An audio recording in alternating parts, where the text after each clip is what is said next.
You're listening to StorageNerds podcast, where we unravel the best-kept secret of the real estate investing world, the storage industry.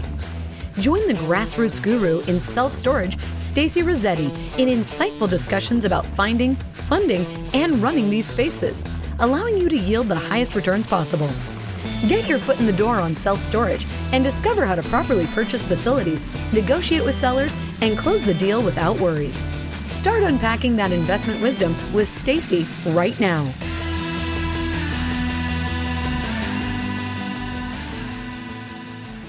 So today we have a special guest, Valorie. She's a StorageNerd student, so I asked her to come in and talk about her deal. And before we get started with her and hearing her story, then I just wanted to remind you guys that this segment here, all these Monday night segments, they do become a podcast. Okay, so we have the StorageNerds podcast.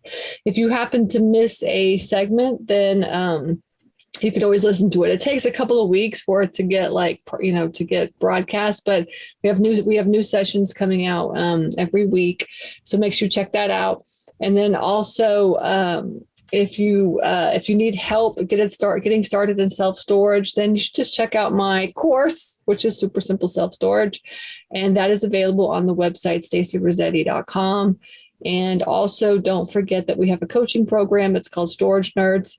The doors are now closed for that, but they will open up in September. So just be on the lookout for that. And you can go to StorageNerds.com and you can get on the wait list. And then once the doors open, then I take calls for 6 days. And then whoever wants to get in, we'll work on getting you in and stuff. Okay. So other than that, thank you so much. Happy Memorial Day. Thank you for hanging out with us today. And let's get started. So so Valorie, why don't you introduce yourself a little bit and kind of tell everybody who you are, and I'm going to pin you so that we can see you as well too. Actually, let's see it. There you go. Okay, so introduce yourself. Awesome. Yeah. Hi, everybody. I'm glad to be here on Memorial Day. And like Stacy said, I'm Valorie Williams. We are on our second storage facility, and like most of you, our journey started in single family.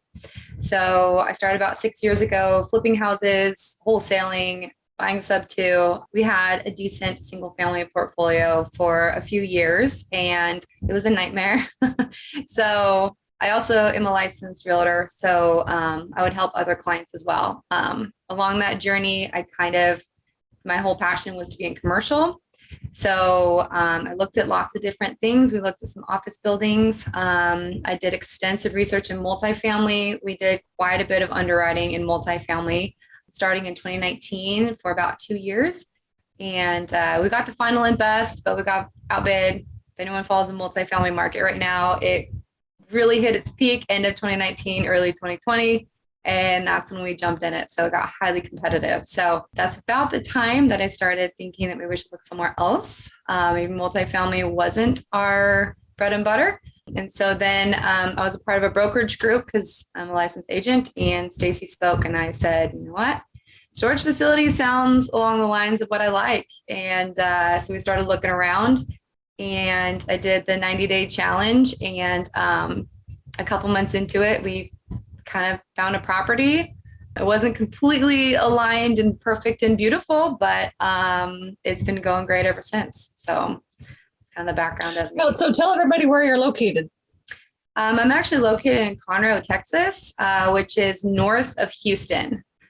So we are lucky not to get as much hurricanes and floods and all the fun stuff Houston brings, but we are part of the MSA. So we're all kind of connected and a part of that area. And then where do you look for your storage facilities at? All over Texas. We've done extensive marketing all over Texas, everywhere. I haven't left Texas yet. I don't think I will. So our one storage facility is in Lufkin, Texas, which is about almost 2 hours east of us. And then the other storage facility we're closing on is about 3 hours north of us.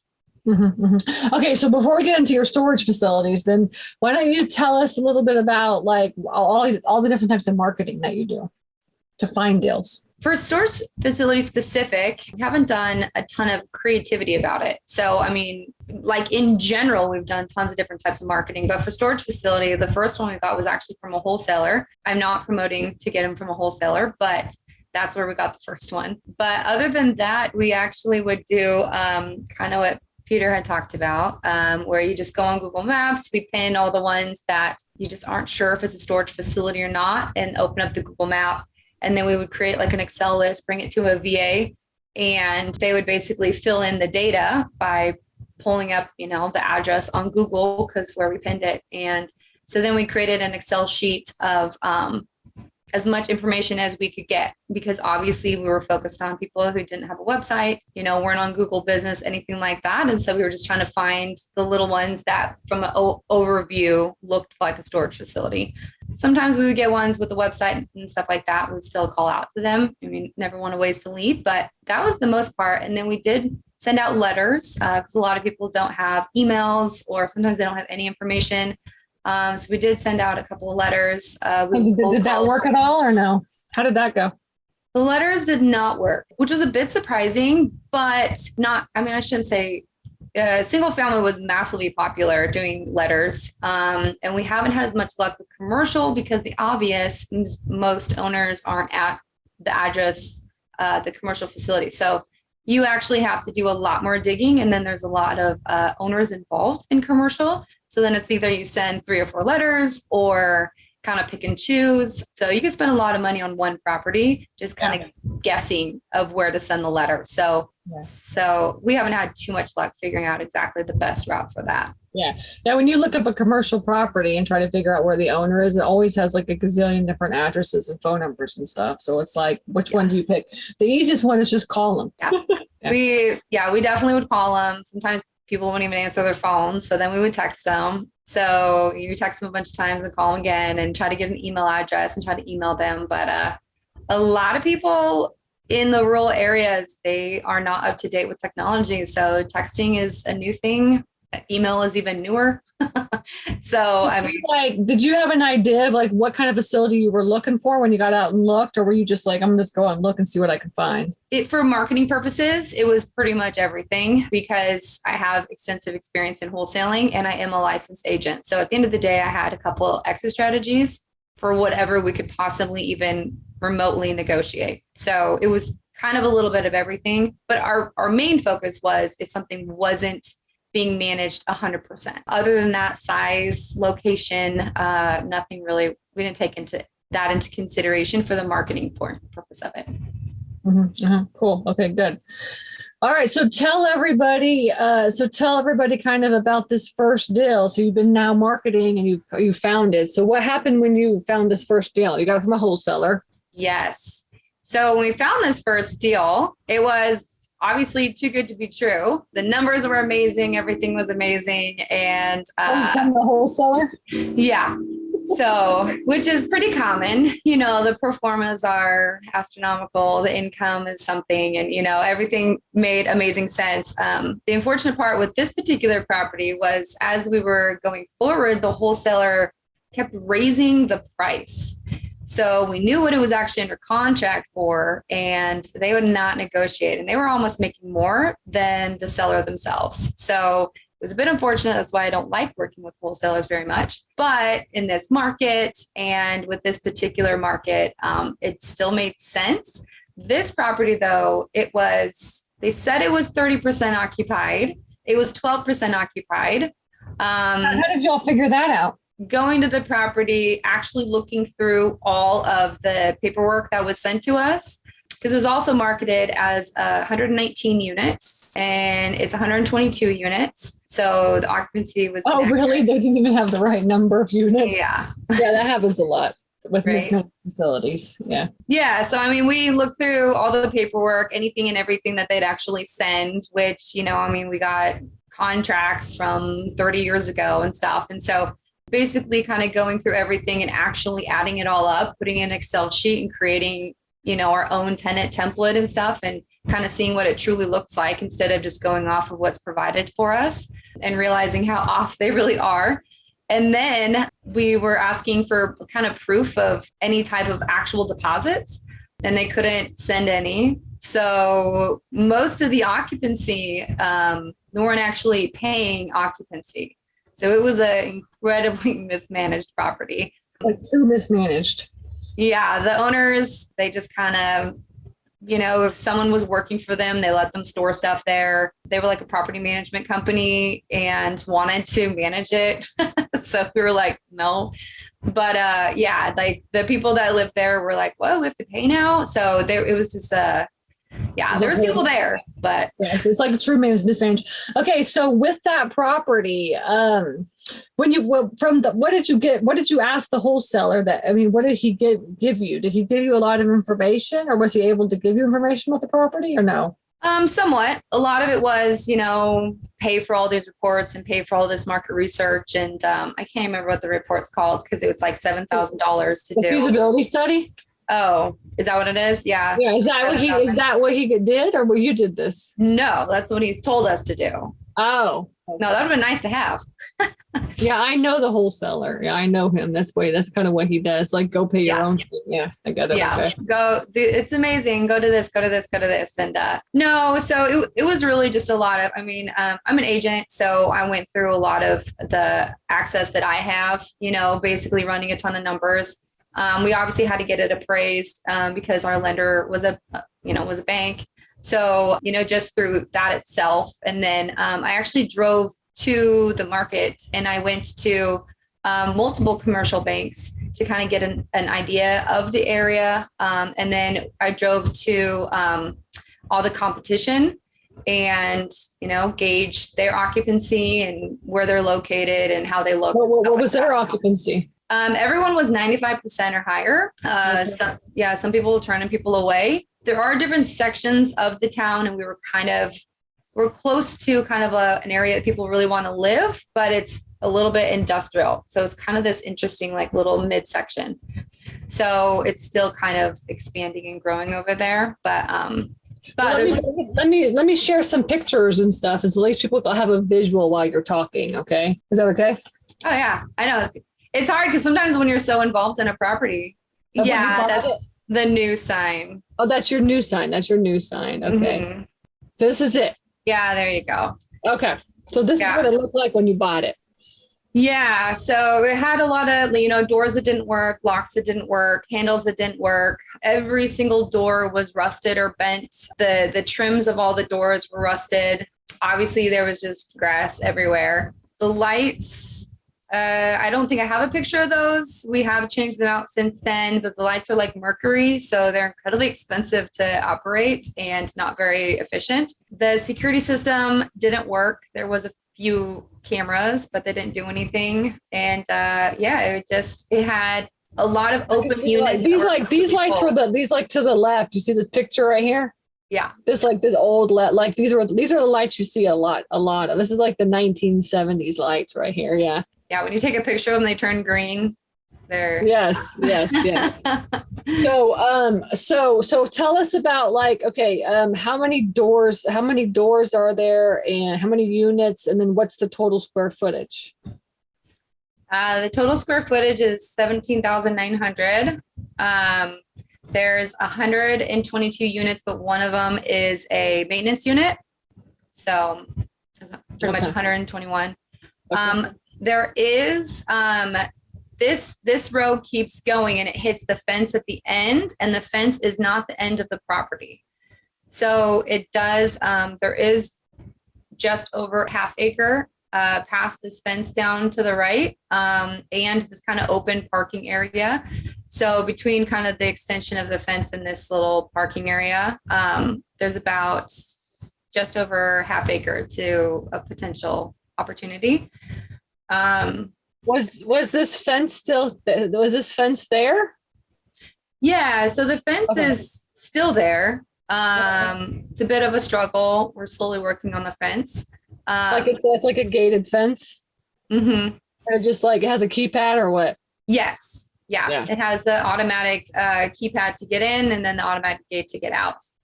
But to the right is kind of forest. Okay.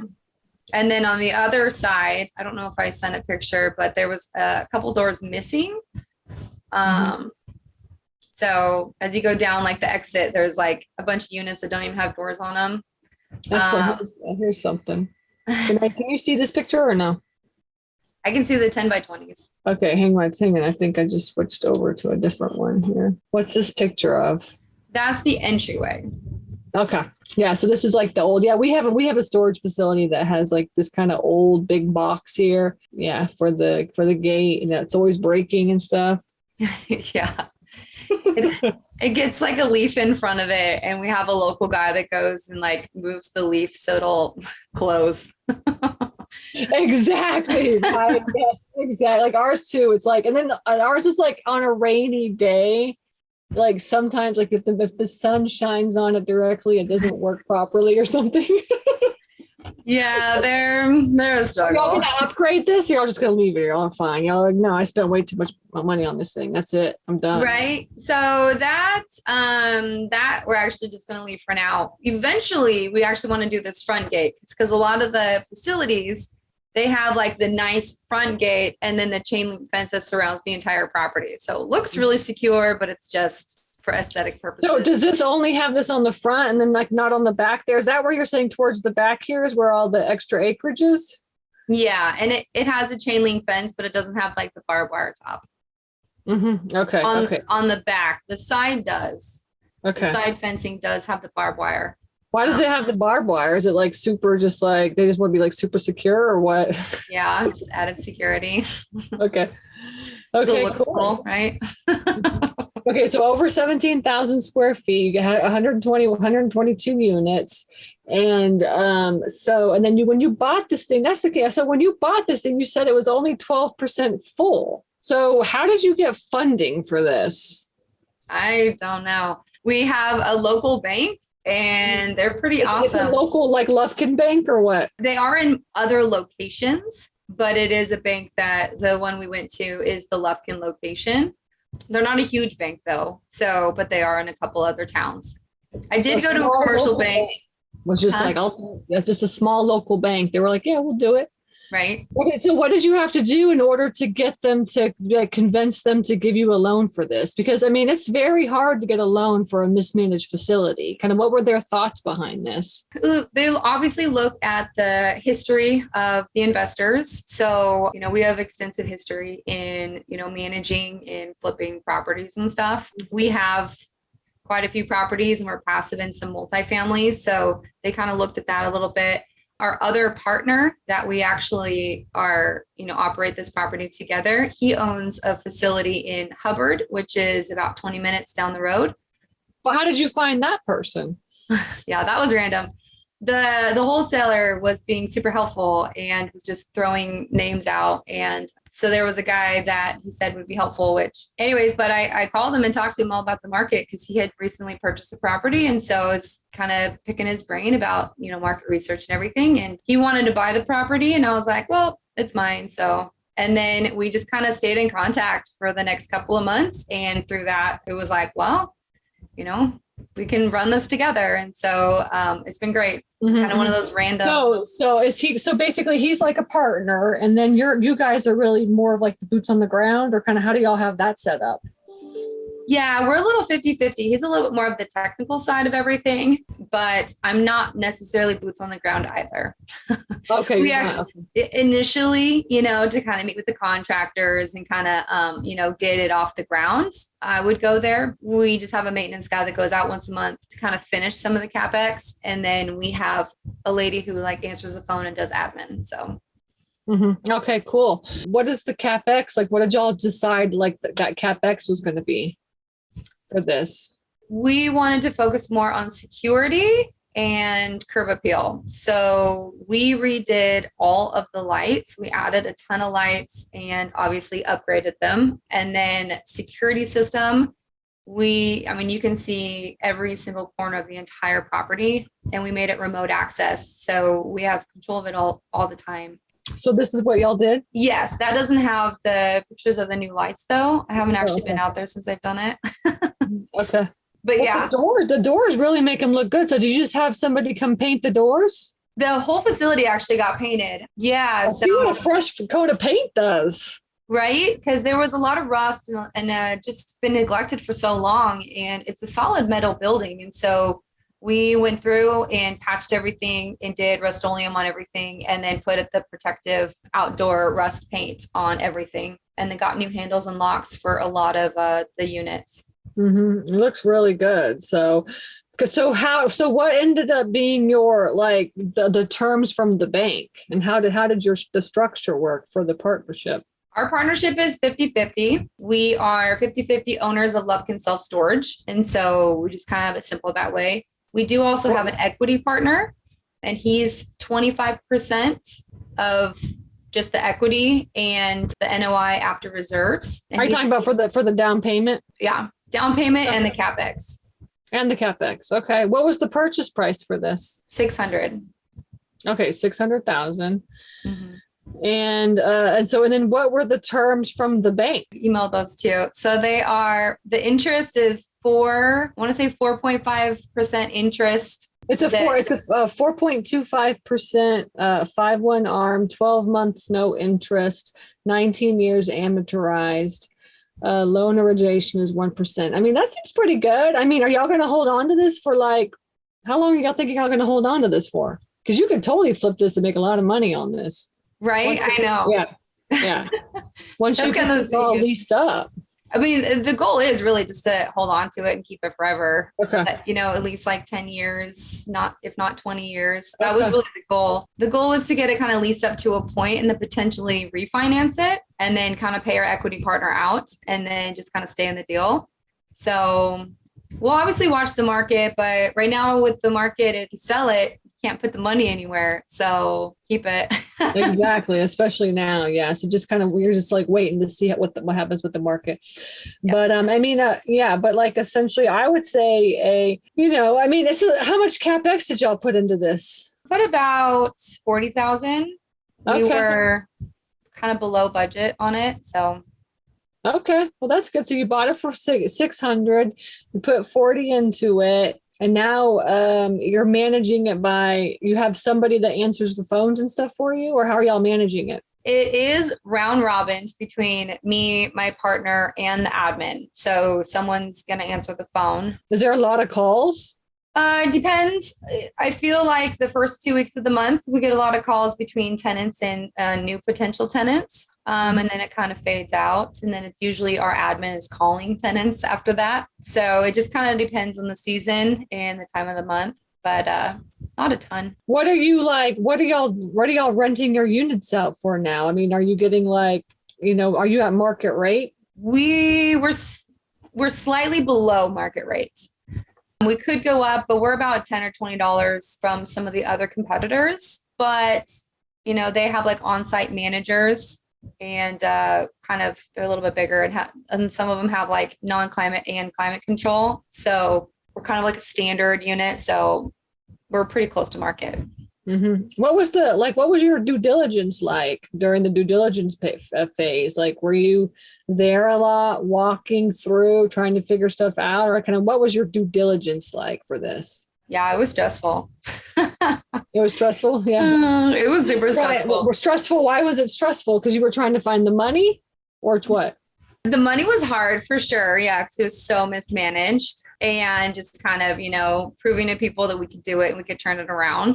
But I mean, in real estate, pro formas and market analysis, I mean, they're helpful and you really need it. But at the end of the day, I mean, if you just don't have exposure and good operations, it doesn't matter. I mean, the market could be amazing and you could be a terrible operational manager and have it, sunk to the ground. So, that's one of the things is you do all the research, everything looks good, numbers always look great on paper and stuff, but you have to make that a reality. So that's probably the most stressful part, but I was definitely there more often than I thought I would be. I got to know quite a few of the neighboring companies, and like across the street is an apartment complex.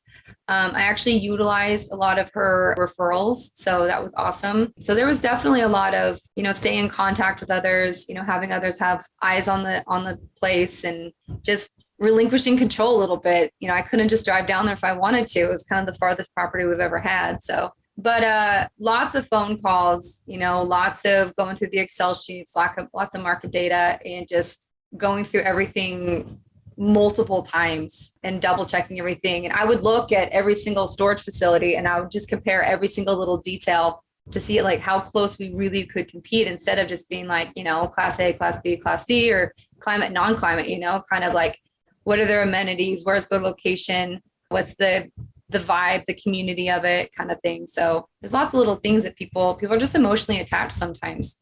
So Yeah. I think a mismanaged facility, I mean, getting it funded, especially if it's a good deal, because I go through this as well too, then you have to convince everybody else it's a good deal. That's really kind of one of the hardest things, Right. So and I know that's what you went through, because I know I talked to you several times. But the only thing I didn't like about this deal was how much money the wholesaler was making. Ditto. I just don't like it when wholesalers try to make so much money. Just so frustrating to me. That is how you end a relationship very quickly. And It's unfortunate that people do that, because the real estate community is very small. Right. And once you make a connection with someone, you should work really hard to maintain that. And some people just don't. So So if you're thinking about wholesaling, you're listening and you're watching, you're thinking about wholesaling, essentially what we're talking about is the wholesaler for this deal. And I know this wholesaler, and he's a good person. He just tries to make so much money off of every deal. And I feel like you need to create a win-win situation for everybody. And that's just the one thing that's really frustrating about the whole deal. And I sometimes it just gives me just be sick in the stomach, I'm just like, why can't we just all work together, But we tried even like 50,000 less, anything at all, because I was originally quoted quite a bit less. And then he came back with the other price, and I was like, oh, that's kind of why I went back to the table, and we almost walked away. But well, at least you found this person that's willing to partner with you. And out of the down payment, he brought money to the table, so that and then you guys just partner on it 50-50, and then just work the deal, really. I mean, and then you'll just have, and then, honestly, the truth is for your first deal, there's nothing wrong with doing this at all. There's nothing. In fact, we partner all the time. We partner with people as well too, because I don't want to bring any money to the table. I'd rather give up money on the back end in order to make money on a deal, right? So in order to not bring any money to the deal. So you have to just keep that in mind too. There's nothing wrong with giving up money on the back end in order to not bring any money on the front end. Yeah. Yeah. Okay, good. So tell, and we have a couple questions I can see. And if you have any questions, put them into the chat. But I was going to say, okay, so now, what is it like? So actually, when did you find this and put it under contract, and when did you close on it? I don't remember exactly the date that we found it and put it under contract. I want to say it was like April. Okay, so April of this last year, right? I'm trying to think of where we are, 2021. Okay, and then how long did it take for you guys to close on it? We closed in November. Oh, okay. So you found it, but it took a while for you to get it under contract, or what? Yeah, it took us a little bit to get under contract. There was tons of back and forth, tons of different negotiations. And then once we got it under contract, there was lots of new things we found out about it. Yeah, just getting things from the wholesaler. And then how much time did you ask from the wholesaler that you needed to close? Did you get 90 days to close, or 120, or how much time did you have? It was originally 90 days. We only really did one extension, and we pushed for another one, but the bank actually got it done. I mean, we got an appraisal done in like 10 days, and we got down to crunch time, which was unfortunate, but there's just a lot. That's how all real estate is. It's always the 11th hour. Right. Yeah. We had all this time, and then all of a sudden it was like, shoot, we gotta close like yesterday. So, but we got it done. So. Well, I think that's how all real estate is anyways. So we have a couple of questions. Oh yeah, I was going to ask, so then, okay, you closed in November, and then real fast. So now you've had this since November. So I know you guys have did the doors, you did the lighting, and what did you guys have to do? What did the first 90 days or 120 days look like for you on this? So they were pretty relaxed at first. I actually left town right after closing, and I was gone for a month and a half. So it just kind of. That was right around Christmas time, I guess. So you just took a the Christmas vacation. Okay. Yeah. So gone visiting families. We were just kind of MIA that whole time. And so it wasn't really until January that I kind of was like, shoot, I need to do something about the property. So we did get letters out at least and say, we're the new tenants or the new owners and everything. And Talk to like all 5 of them. Right. With like 7 returned letters. Like, oh, I got the letters out, all 10 of them. 7 of them came back. That's funny. Yeah. So we had like horrible information. Yeah. We actually still have 2 tenants that we just can't find, to be honest. Have y'all done any auctions yet? We have not. So It's definitely been a slow ride. And it's a mix between having a partner, having it the first one, and then just finding people. I feel like the turnaround time for bids and getting someone out there and actually like getting stuff done and then getting materials takes 3 times longer than it used to. So it's been a slow process. Yeah. But the good thing is that y'all own this now. So it's like, it is what it is. I mean, some people feel like you have to like get in there and get it all going and stuff. But the truth is that you can just, as you go, you just fix stuff up and get stuff done, and like you'll get tenants, it'll get filled up. I promise it'll get filled up. It just may take a little bit longer because it's a mismanaged facility, so it just takes a little bit longer. Yeah. Putting on Google Business was massive. That was kind of the first things that we did was put on Google Business with, obviously we were through like ESS. So we got the website. And so that was huge. And then Google always, promotes you in the beginning, yeah, you're a new business. And then they stop. So I've recently done some like Google ads to kind of like help put us back up on the map a little bit, but it's been pretty consistent. We're almost at 50% now. We didn't finish CapEx till March. Like paint and the security system actually didn't go until April. So, we were a little slow on actually like turning the property to actually push for our new rent. So it's really just been the last 2.5 months where it's actually been kind of repositioned a little bit. Yeah. And you feel like now you're kind of like, okay, now I can just start like leasing it up and just getting it leased up. Yeah, we've kind of gotten to the point where our maintenance guy, we're just like, all right, well, here's like the end CapEx stuff that just takes time, but it shouldn't like hold up anything. And so every time he goes, he does like the initial, walkthrough and everything he's supposed to do. And then he'll kind of fill up some of the extra CapEx stuff on the end to keep filling away at it a little bit. So how did you find your boots on the ground person? He's actually local in Conroe. So he drives around and he's going to be the same guy that goes to my other facility. And I actually found him on Nextdoor app. Mm-hmm. Actually, I found both my people on Nextdoor app. Okay. Our admin lady, she is a teacher. And then the other gentleman is a local guy who goes out there. And what does your admin person do? She does everything with the tenants. So she calls them, gets payments, answers the phone. She doesn't really do bookkeeping or anything like that yet. So she's pretty much just answering the phone and making sure that everything on the website is correct and all her tenants are paying, the leases are there, and they have renters insurance. Okay. How much do you pay her? Pay her $300 a month. $300 a month. Okay. And then the boots on the ground person? I pay him $200 a month. Oh, okay. That's not too bad. So you just budget like $500 a month to at least take a lot of the work off of your hands. Yeah. So we still oversee them. And then I do the bookkeeping. Yeah. That shouldn't take too much time. Yeah. Okay, good. Cool. Okay. We have a couple of questions. Let me just put these in real fast. Okay. Hang on. One of them is at 50% economic occupancy. What is your expense ratio? Right. Percentage wise ratio. I can't do the math in my head, but our overhead is about 3,400 and we have about 5,700 right now with our occupancy, with our tenants and stuff like that, being at just under 50% occupancy. And we've rotated through most of our tenants that don't pay.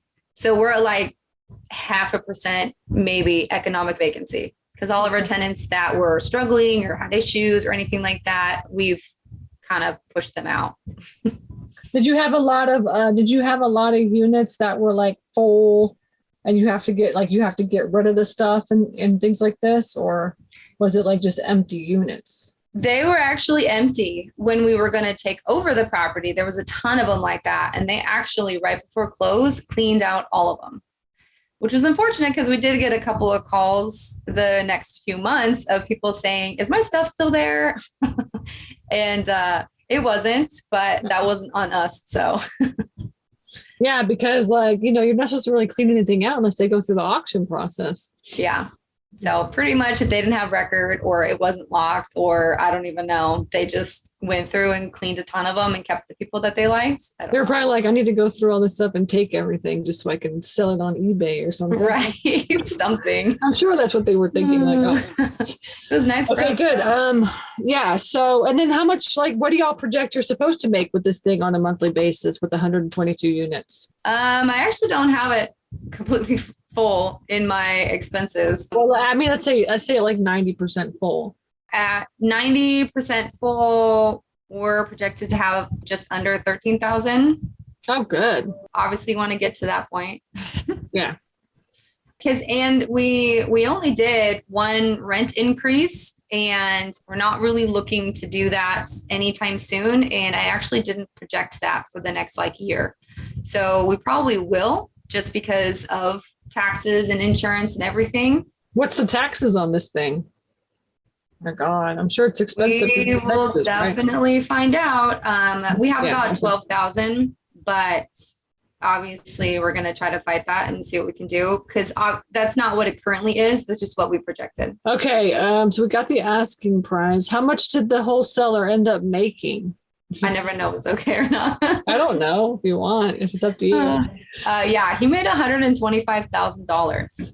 Yeah. So put that in the span of owning something for 10 years. That's ridiculous. So he definitely took more than I will make from the property without selling it. Yeah. Well, you'll definitely make that on the back end when you sell. Yeah, selling it, I'll make that. But for operating it, yeah. Okay. Were you able to would you have a conversation with the seller during due diligence since this was from the wholesaler? no, not for any information that we actually needed or wanted. We did actually try to reach out because for a while there, it was getting quite shady. So we did reach out to the sellers just to see if we could buy it from them with a little bit more, but they're super country bumpkin. They're like, I don't know, it's under contract. So, but for actual data and documents and information and financials and stuff, they had no idea. Because come to find out, the property managers were the ones that had most of the information, and we didn't find out about them until after closing. So we thought the sellers were in full communication with the wholesaler, and I don't think they were. So when we reached out to the sellers, they didn't know what was going on. So yeah, typically you don't reach out to the sellers. It's bad etiquette, but every once in a while I'm like, I ain't getting any information from this person. Let me go talk to the seller. Yeah. This is kind of how I am. Yeah. But I would have called the property management company, but I didn't know that's where the information was coming from. I didn't know there was a property management company because it was. They had a property management company managing of this property and it was only 12% full. Yeah. Oh gosh, it's crazy. Yeah. So we had no idea. I thought the people that we were talking to were the right people. So, but they weren't. Cool. Well, definitely after you close on the next one and get it up and running, it's in Texas, it's a couple hours away. So after you close on that one, you have to come in and tell us a story about that one too, because I'm sure everybody would like to hear. Right. That one should be better. Is that a mismanaged property or is that income producing or what is it? Your next one? It's kind of a mix depending on what your classification of mismanaged is, because it's not on Google Business. They rarely answer their phone, just kind of a cat backcountry kind of property, but it is income producing. And what is how big is that one? And how many units and stuff?